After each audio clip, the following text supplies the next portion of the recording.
বিসমিল্লাহির রহমানির রহিম। আমার প্রিয় ভাই ও বোন, আপনাদের শুধু এটুকুই বলবো, শয়তানের শিশুদের প্রতিও কোনো দয়া নেই।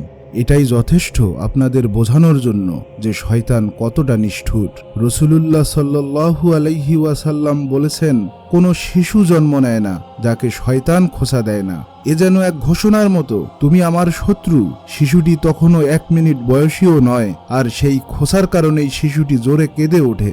আমার প্রিয় ভাই ও বোনেরা, রাসূলুল্লাহ সাল্লাল্লাহু আলাইহি ওয়াসাল্লাম আমাদের বলেছেন, যখন সন্তান জন্ম নেয় আমরা আনন্দ করব, ভোজ দেব, আল্লাহর শুকর করব। কিন্তু তিনি এ কথাও মনে করিয়ে দিয়েছেন, শয়তানও তখন সক্রিয় থাকে, চেষ্টা করে এই আনন্দ নষ্ট করতে।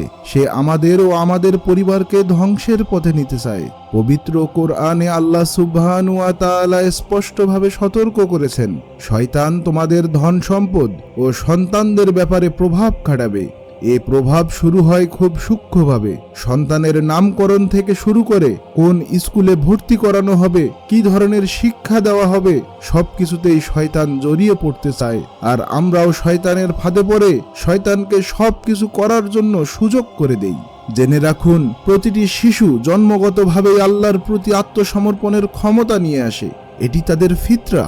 কিন্তু শয়তান চেষ্টা করে বন্ধু বান্ধব, টিভি, এমনকি বাবা মার মাধ্যমেও সেই স্বভাব বদলে দিতে। সে বাবা মাকে ভয় দেখায়, কৃপণ বানায়, বিশেষ করে ইসলামী শিক্ষা বা আল্লাহর পথে আনতে যা লাগে সেখানে খরচ করতে নিরুৎসাহিত করে। বরং সে চায় টাকা খরচ হোক তেমন জায়গায় যা তেমন উপকার বয়ে আনে না।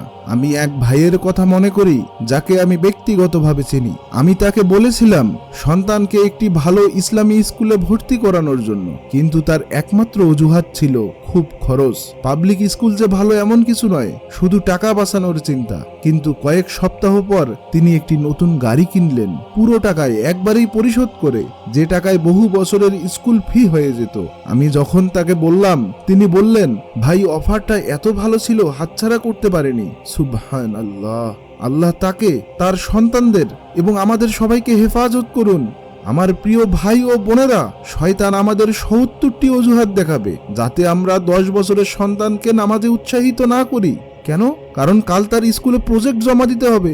প্রশ্ন হলো, 4 থেকে 5 মিনিট নামাজ পড়লে কি সত্যি প্রজেক্টের গ্রেড নষ্ট হয়ে যাবে? পবিত্র কোরআনে আল্লাহ সুবহানাহু ওয়া তাআলা বলেছেন, হে ঈমানদারগণ, নিজেদের ও আপনজনদের জাহান্নামের আগুন থেকে বাঁচাও। আমাদের দায়িত্ব হলো যা কিছু সম্ভব করে যাওয়া, যেন সন্তান কুফরিতে না ডুবে যায়। সাফল্য নির্ভর করবে আমাদের চেষ্টার উপর, সন্তানের চূড়ান্ত পরিণতির উপর নয়। আর শুরুটা হয় আল্লাহর কাছে দোয়া দিয়ে। রাসূলুল্লাহ সাল্লাল্লাহু আলাইহি ওয়াসাল্লাম তার নাতি হাসান ও হুসাইন রাদিয়াল্লাহু তাআলা আনহু এর জন্য দোয়া করতেন, আউযু বিকালিমাতিল্লাহিত তাম্মাতি মিন কুল্লি শাইতানি ওয়া হাম্মাতি ওয়া মিন কুল্লি আইনি লাম্মাহ। এর অর্থ, আমি আল্লাহর পরিপূর্ণ কালেমার মাধ্যমে আশ্রয় চাই প্রত্যেক শয়তান, জিন ও মানুষ, প্রত্যেক বিষাক্ত জিনিস এবং প্রত্যেক হিংসুক ও বদনজর থেকে। এছাড়াও সন্তানের জন্মের আগেই শয়তান থেকে রক্ষা চাইতে হবে।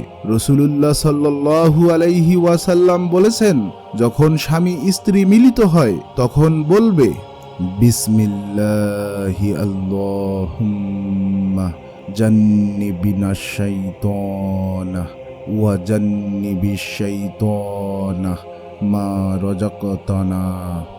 এর অর্থ, আল্লাহর নামে, হে আল্লাহ, আমাদের থেকে শয়তানকে দূরে রাখুন এবং যা সন্তান আপনি আমাদের দেবেন তার থেকেও শয়তানকে দূরে রাখুন।